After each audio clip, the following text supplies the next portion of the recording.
El tema saltó a la luz o se hizo más conocido por una situación bastante violenta que sufrieron ciudadanas de origen ruso que vienen a traer a sus hijos a la Argentina y que estuvieron en migraciones o detenidas por la policía durante un par de horas y bastante maltratadas. Pero ahí, a partir de ahí se empezó a discutir de que es un fenómeno bastante extendido en la Argentina y mucho más amplio que ese hecho. Celeste.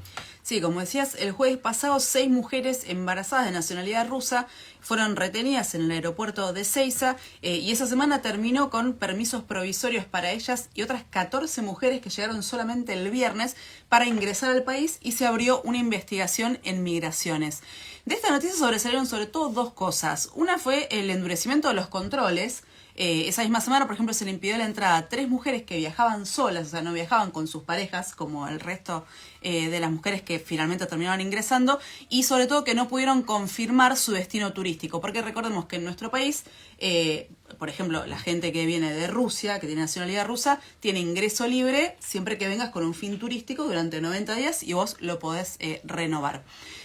La otra cosa que sobresalió fue la causa judicial que está en manos de la jueza Servini de Cubría, que investiga un delito federal a una supuesta banda, digo supuesta porque todavía no está aprobado, pero bueno, hay bastante pruebas, que cobraba, se dice, entre 20 y 35 mil dólares por el viaje, la gestión de alojamiento, atención médica y supuestamente el trámite express de erradicación para que los padres del bebé nacido en Argentina también empiecen a tramitar su nacionalidad y así el pasaporte. El Colorado que salió a hablar, medio Colorado, yo lo vi así de costado, es bastante turbina, ¿no? Sí, sí, todo. O sea, también hay 2 mujeres que están detenidas, que también toda la situación rarísima, gente que vive en Puerto Madero, paga alquileres altísimos. De hecho, se abrió otra causa relacionada porque una de las mujeres cobraba 2 asignaciones universales por hijo. Rarísimo, ¿no? Pagando un alquiler en dólares en Puerto Madero. Pero bueno, esto, como decías, no es algo que empezó ayer. De hecho, ya en enero, el diario británico The Guardian había escrito un artículo bastante extenso con una entrevista justamente a una mujer rusa que viajó a Argentina a tener a su bebé, donde habla de lo que llamaron el turismo de parto, turismo de nacimiento, también se conoce como turismo obstétrico, y el destino de Argentina, por qué se elegía. Este fenómeno tiene 3 motores principales, o por ejemplo, o al menos los más importantes. Uno es justamente que el bebé que nace reciba el pasaporte argentino, que tiene acceso libre, o sea, sin visa, a 171 países, incluida, lo que más le interesa a las familias que vienen de Rusia, incluida la Unión Europea, el Reino Unido, 2 destinos a los cuales ningún ciudadano ruso puede acceder sin visa, a diferencia del pasaporte de su país, que hoy está muy restringido, sobre todo después del ataque ruso a Ucrania, solamente a 80 países. El segundo, y muy importante también, es el bajo costo en dólares, que significa la atención médica de calidad como es Argentina, que además es bastante reconocida en todo el mundo. Y el tercero, conectado con lo que decía al principio de los pasaportes, es la guerra. Desde que empezó el ataque ruso a Ucrania, cerca de 10.500 mujeres rusas viajaron a Argentina a tener a sus bebés. 5.000 de esas personas lo hicieron en los últimos 3 meses de 2022, por eso también llamó mucho la atención de algunos medios como el diario inglés The Guardian y también el diario El País. La mayoría llega en el último trimestre de gestación y casi todas tienen como un paquete ya contratado que incluye esto de todos los trámites para el hospital, un alquiler temporal y de los casos que se conocen, la mayoría son parejas o familias de poder adquisitivo de medio, ¿no? Y sobre todo alto, sobre todo por los costos que se manejan que les decía antes, casi, o sea, entre 20 y 30 mil dólares. Pero hay un trasfondo mucho más importante porque el turismo de nacimiento o el turismo obstétrico de parto es parte de un mercado global, de una suerte de industria que se fue construyendo en las últimas décadas alrededor de la reproducción y de la gestación. Justamente el ataque ruso develó a Ucrania como uno de los destinos más atractivos y sobre todo más rentables para lo que se conoce como la subrogación, la maternidad subrogada o alquiler de vientres. De hecho, se conocieron, no sé si se acuerdan, varios casos de familias argentinas que no habían podido viajar a Ucrania a buscar a los bebés que estaban por nacer o que de hecho nacieron en medio de los ataques. Esto no es otro, o sea, lo que pasa en Ucrania, que se vio mucho en ese momento, no es otra cosa que el alquiler de una persona para la gestación. Este mercado reproductivo es muy complejo, está lleno de grises. De hecho, todas las regulaciones estatales que van haciendo los países llegan bastante tarde y son como muy... son muy relativos, son muy débiles o sea, lo que pueden hacer sobre todo es paliar algunos abusos, algunas injusticias e incluso son bastante insuficientes para corregir o prevenir algunos errores. No sé si escucharon hace poco un caso en Argentina, más conectado no con la subrogación, sino con con congelar embriones y la inseminación, Sí. que es que una familia había congelado embriones y por un error del laboratorio terminaron teniendo un bebé que no es, o sea, que no tiene lazos genéticos con ellos, ¿no? La causa está en la justicia, se va a decir que va a ser, o sea, igualmente que es su hijo, ¿no?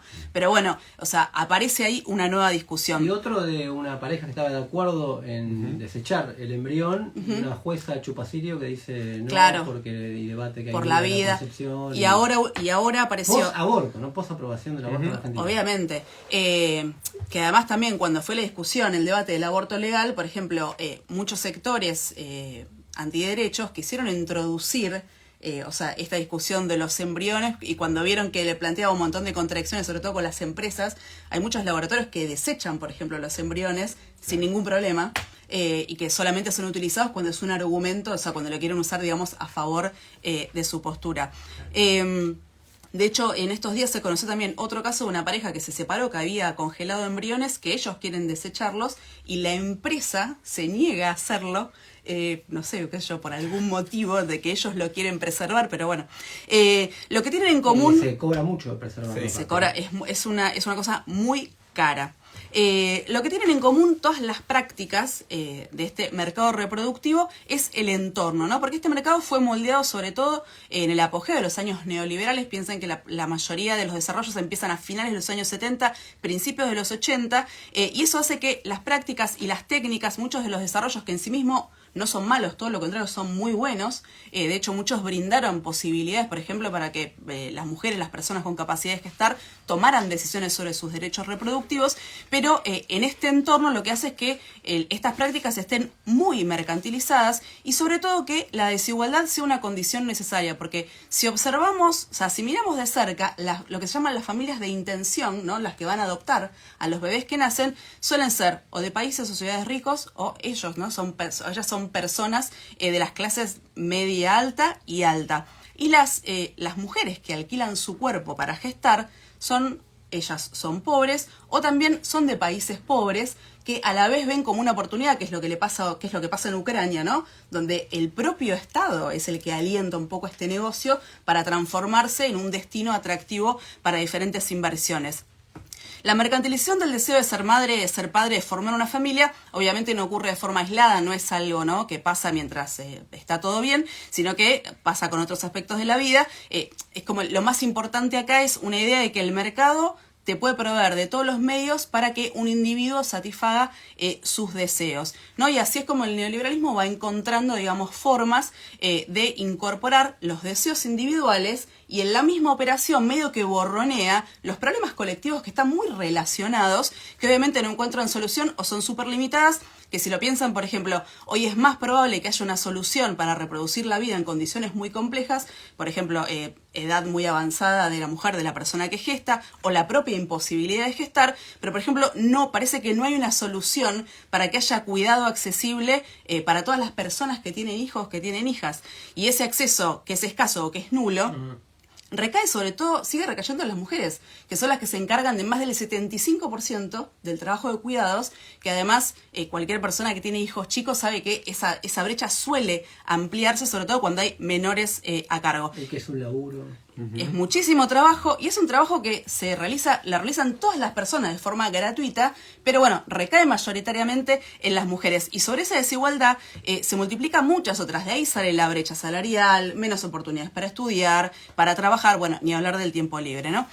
También se abre otro gran debate, que es esto del derecho a tener una familia, ¿no? Qué implica, hasta dónde llega, y que en las sociedades en las que vivimos, las sociedades capitalistas, se elige subrayar el derecho individual a concebir hijos e hijas con un lazo genético, ¿no? Con un lazo biológico. Pero, por ejemplo, se habla muy poco del derecho a la familia si vos sos una persona pobre, si no tenés acceso al cuidado, y mucho menos se habla de algo que es, por ejemplo, de chicos y chicas que no tienen familia y su derecho, por ejemplo, a tener una. Es como que el capitalismo termina decidiendo que hay derechos, que hay libertades, que hay consentimientos que tienen mucho más valor que otros, cuando en realidad todo se reduce a cuál es más rentable.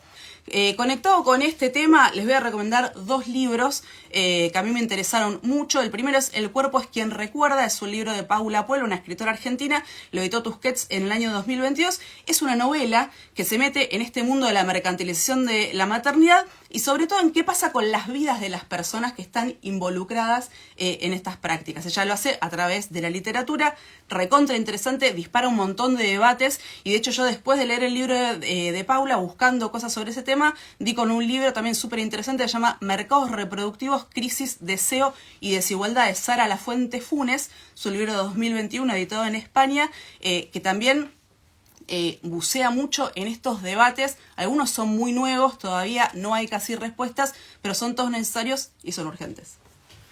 La discusión más allá de las mujeres de origen ruso que vienen a traer sus hijos a la Argentina.